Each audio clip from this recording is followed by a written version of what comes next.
एक गांव में रामू और श्यामू नाम के दो सगे भाई रहते थे। दोनों साथ खेती करते थे, साथ खाते पहनते थे। लेकिन एक साल सूखा पड़ा, फसल बहुत कम हुई। बंटवारे के समय श्यामू ने चालाकी की और रामू को बहुत कम अनाज दे दिया। रामू को बहुत गुस्सा आया।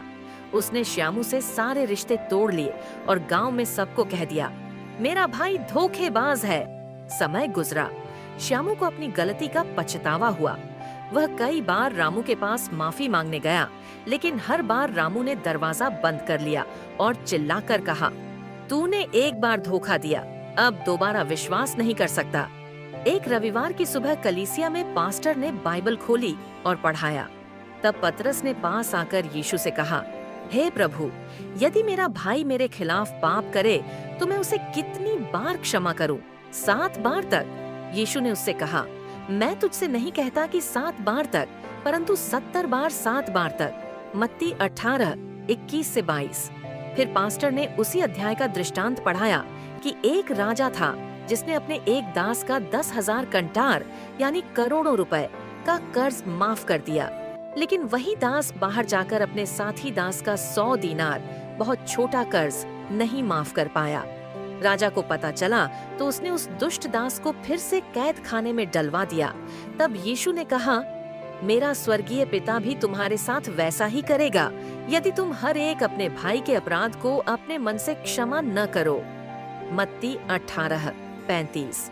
रामू कलीसिया में बैठा सब सुन रहा था। उसका दिल कांप उठा। उसे लगा जैसे प्रभु यीशु सीधे उससे बात कर रहे हों। उसी शाम रामू अपने भाई श्यामू के घर गया। श्यामू दरवाजे पर खड़ा था, डर रहा था कि फिर झगड़ा न हो जाए। रामू ने आंखों में आंसू भरकर कहा, भाई, आज प्रभु यीशु ने मुझसे कहा है, रामू, यदि तुम लोगों के अपराध क्षमा करो तो तुम्हारा स्वर्गीय पिता भी तुम्हें क्षमा करेगा, परंतु यदि तुम लोगों को क्षमा न करो तो तुम्हारा पिता भी तुम्हारे अपराध क्षमा न करेगा। मत्ती 6:14-15। मैंने तुझसे बहुत नफरत की, लेकिन आज मैं तुझसे मन से माफी मांगता हूँ और तुझे भी पूरी तरह माफ करता हूँ। 70 बार 7 बार नहीं, हर बार माफ करूंगा। श्यामू रो पड़ा। दोनों भाइयों ने एक दूसरे को गले लगाया। उस दिन से उनका घर फिर से हंसी खुशी से भर गया। गांव वाले हैरान थे। जब भी कोई पूछता, इतने साल की कड़वाहट एक दिन में कैसे मिट गई, रामू मुस्कुराकर कहता, प्रभु यीशु ने सिखाया है, जैसे प्रभु ने तुम्हें क्षमा किया वैसे ही तुम भी एक दूसरे को क्षमा करो। कुलुस्सियों 3:13।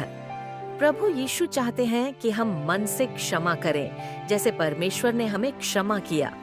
क्षमा घावों को भरती है, रिश्तों को जोड़ती है और दिल में शांति लाती है। जब हम माफ करते हैं तब सच में हमारा दिल आजाद होता है। प्रभु आपको भी माफ करने की शक्ति और साहस दे। आमीन।